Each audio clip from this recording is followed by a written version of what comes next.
The last thing I saw was The Master. Yeah. That just came out on DVD this week, so I got to look at that. Didn't love The Master. Yeah. Didn't like it very much at all, in fact. I'm a big Paul Thomas Anderson fan. I've loved pretty much every movie he's ever done. Boogie Nights, even Hard Eight, which was his first real film. Even like Punch Drunk Love. And I nothing thought wrong with that. I thought There Will Be Blood really was an exceptional film and probably should have won the Oscar that year. I don't remember what it was up against, but I remember feeling strongly that was sort of my top film. Sure. But this one, it just kind of meandered, and it was sort of like, yeah, here's several days in the lives of these people, and this one guy who's trying to espouse this strange theory that's kind of similar to something you've heard about in real life, and Sure. this crazy person that he kind of takes under his wing, and he's doing crazy stuff. And there was a lot of really good scenes in it. There was a lot of really good moments in it. I don't think it amounted to much as a whole.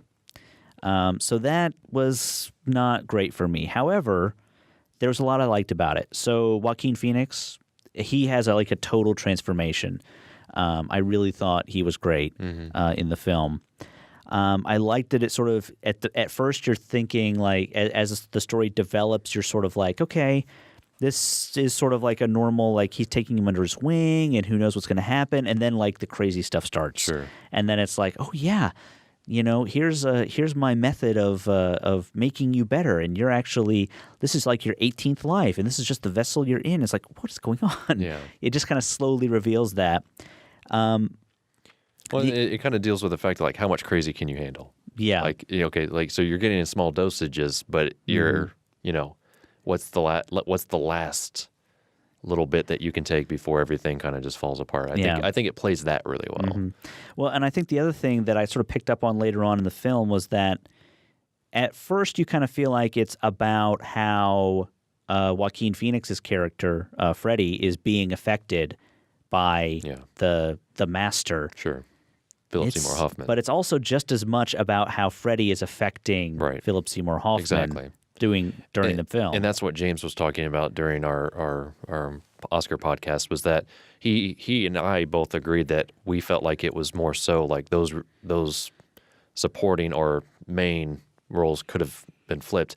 In doing some research, come to find out that when Paul Thomas Anderson and Philip Seymour Hoffman were working on sort of writing this, because what he would do is he would write stuff and then Philip Seymour Hoffman would actually sort of openly do the dialogue. Like he would just like play it out and he'd be like, okay, this works, this doesn't work. And I think from what I've read, and this may or may not be true, that Philip Seymour Hoffman was like, no, I think this other guy needs to be the main character. So I think it was originally sort of scripted to be about the master, because that's who he plays. But then Joaquin Phoenix's character ends up being the main thrust of the movie, or at least the main focus in terms of who you're following throughout this whole thing.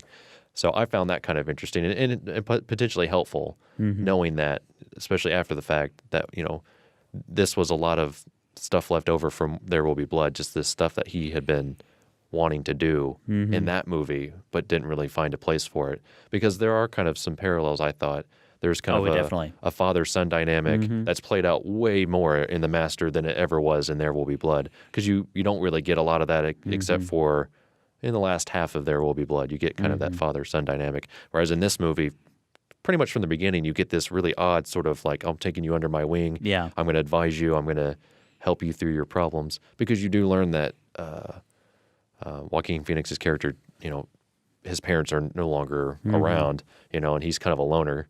And so, he gets sort of acclimated, we'll say, to this group. Yeah. And, brainwashed isn't quite the word, but that's kind of what they're trying to imply.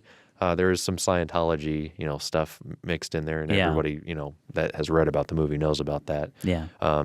There are some particular people that are referenced loosely in terms of what you know about him.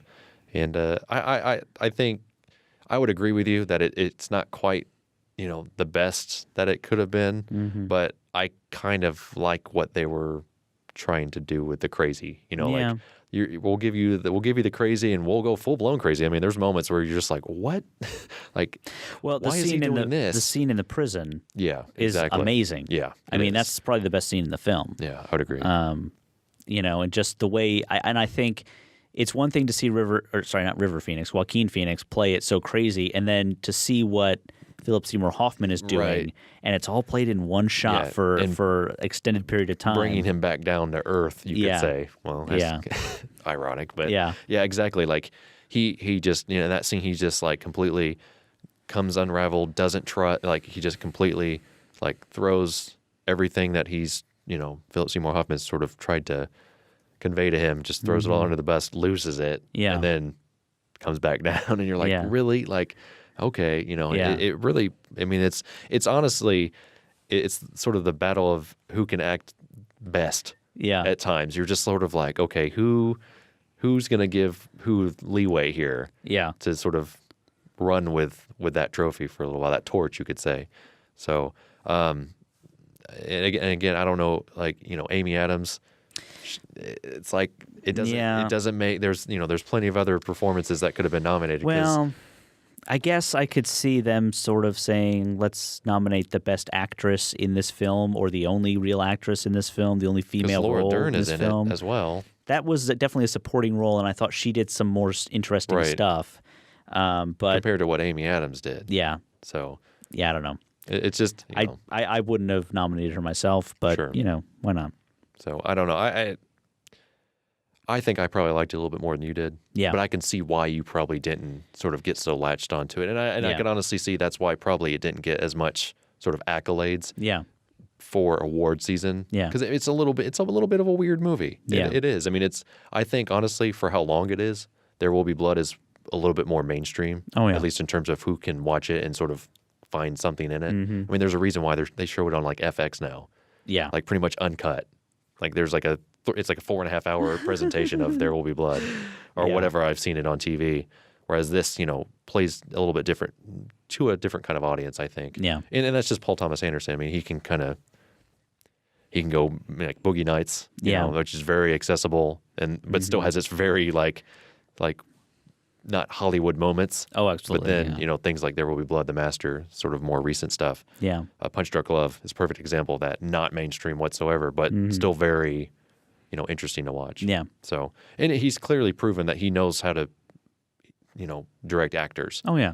It's like I'm convinced that he could get just about anybody, you know, in front of the camera and tell them what to do, and it would just be fascinating to watch. Oh, yeah. So, and then he's just very fortunate to have very fine actors in this movie. So, I think it's carried a lot by the acting, honestly, by both you know, the main guys. Yeah.